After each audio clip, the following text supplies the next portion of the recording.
कारण वह बड़ा दुखी है, बड़ा परेशान है, बड़ा मन उनका अशांत है। यहाँ देखते हैं जिसके पास धन है वह धन से ही आज दुखी है।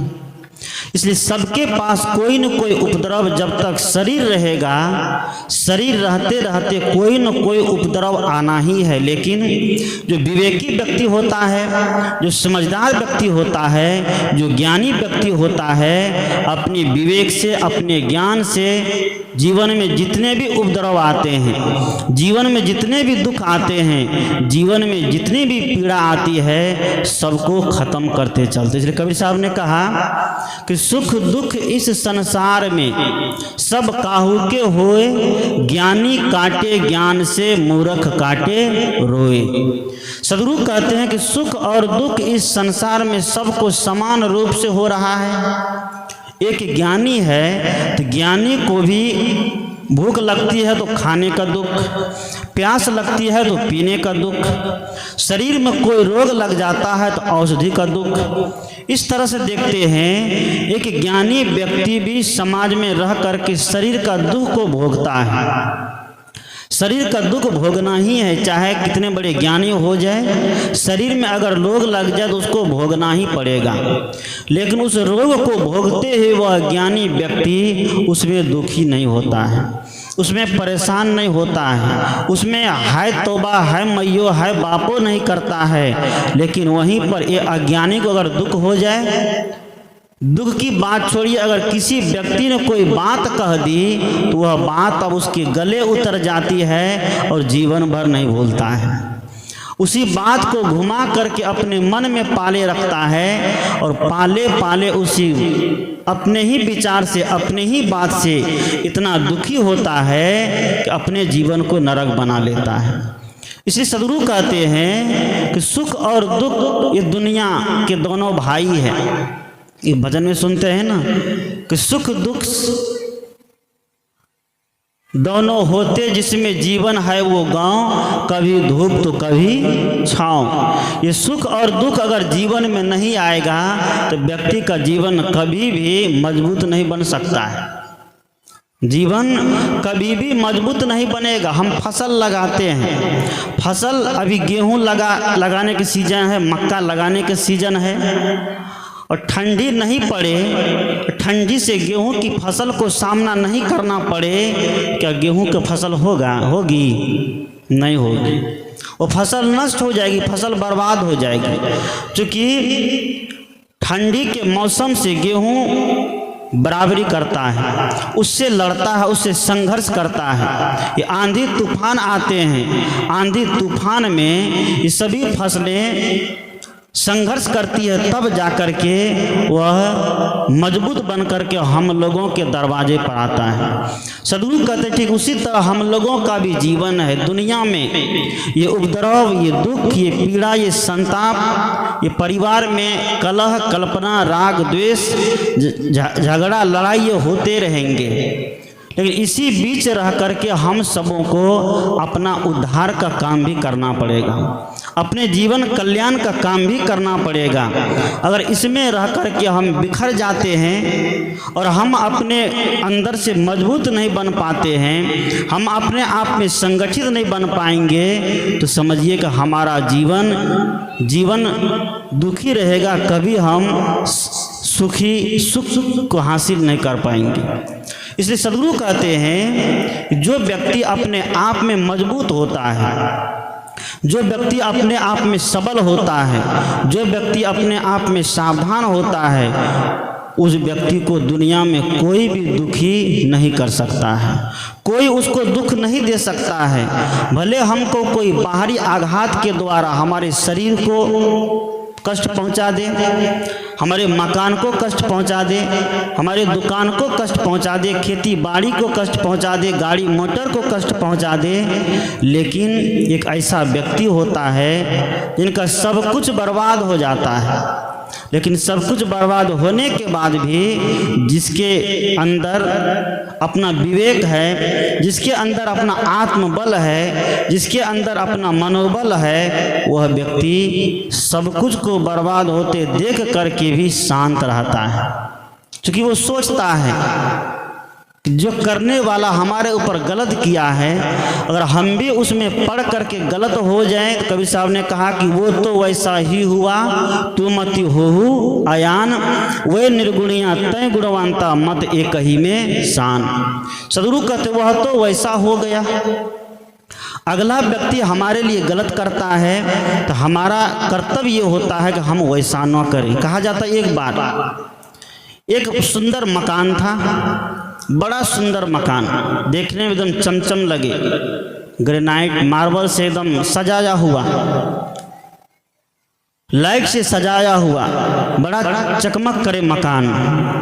उसी मकान के बगल में एक पड़ोसी का घर था जिसका मकान बिल्कुल टूटा हुआ, झोपड़ी, उतना सुंदर उसका मकान नहीं था। उसका मकान बिल्कुल टूटा हुआ, घर बिल्कुल झोपड़ी लटका हुआ।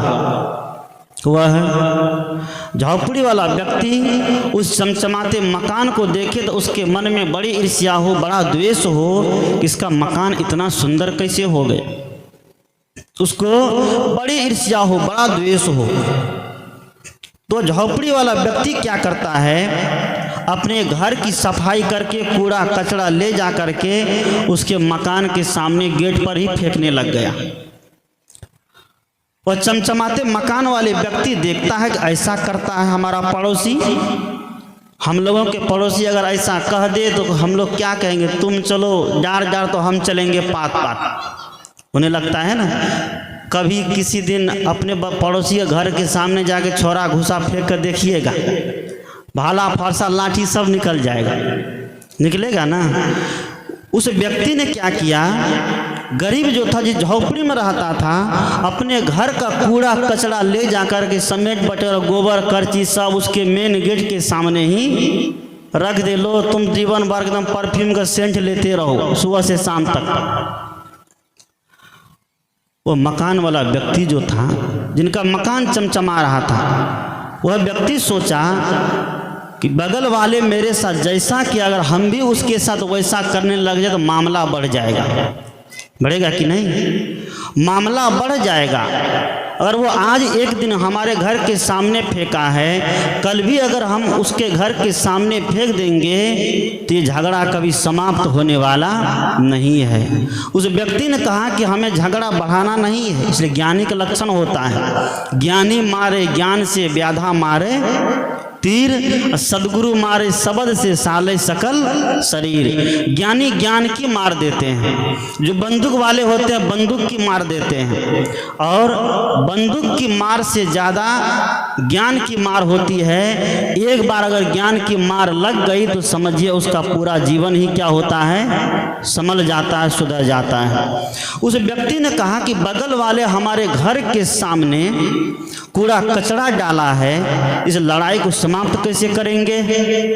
उस व्यक्ति के अंदर में आंगन में बगीचा लगा हुआ था, बगीचे में तरह तरह के फूल खिले हुए थे, बगीचे में तरह तरह के फल लगे हुए थे।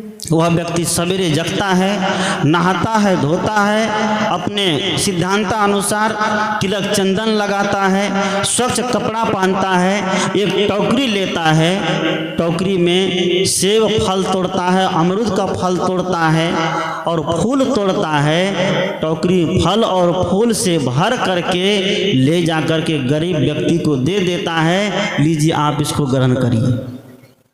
क्या किया, वह व्यक्ति ले जाकर के उसको दे देता है। उसने कहा कि आप ये लीजिए, आप मेरे घर के सामने कूड़ा फेंके, इसका मुझे तनिक सा दुख नहीं है, लेकिन मेरे पास जो है वो मैं तुमको दे रहा हूँ।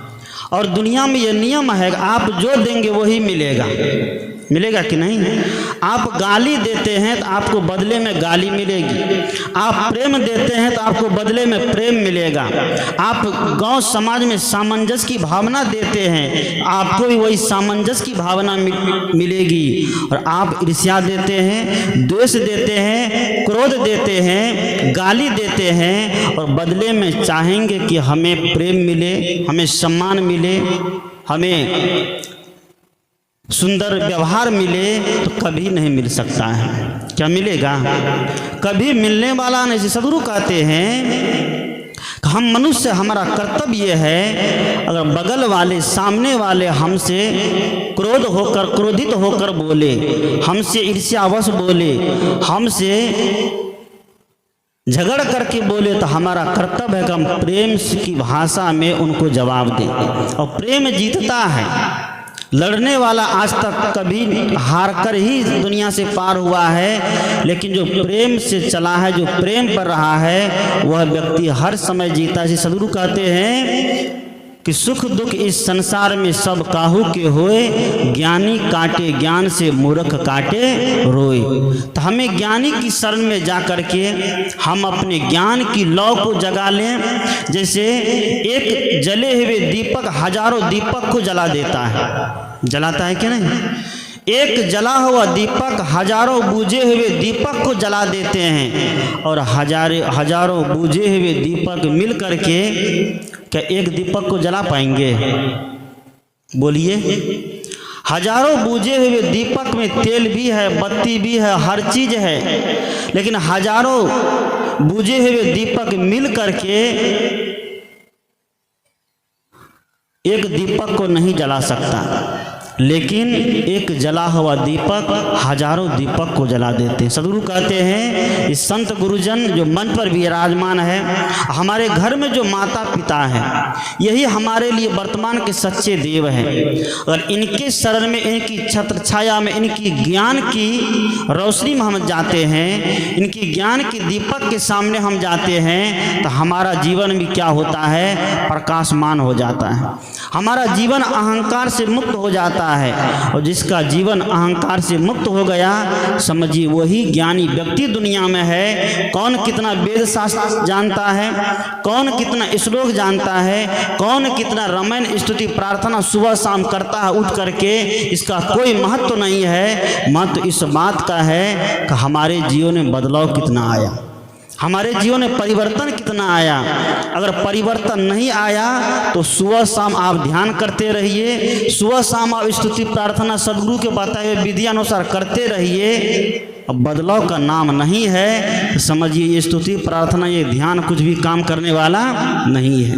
ध्यान का मतलब ही होता है कि जीवन में परिवर्तन, और यही सच असली ध्यान है, यही सच्चा ध्यान है कि कल तक हमारा जीवन अगर ईर्ष्या में था, कल तक हमारा जीवन अगर द्वेष में था, कल तक हमारा जीवन अगर दुखी था, कल तक हमारा जीवन मत पंथ संप्रदाय को लेकर के अगर मन में दूरियां बनाता था, आज अगर हमारे जीवन में ज्ञान उतर गया है तो उसका प्रतिफलन ये होना चाहिए कि सारे आडंबर को छोड़ करके, सारी मान्यता को छोड़ करके ज्ञानी की शरण ग्रहण करें और अपना जीवन उद्धार करें। तो बस इतना ही कहकर मैं अपनी बात को विराम देता हूँ। बोलिए सद्गुरुदेव की जय।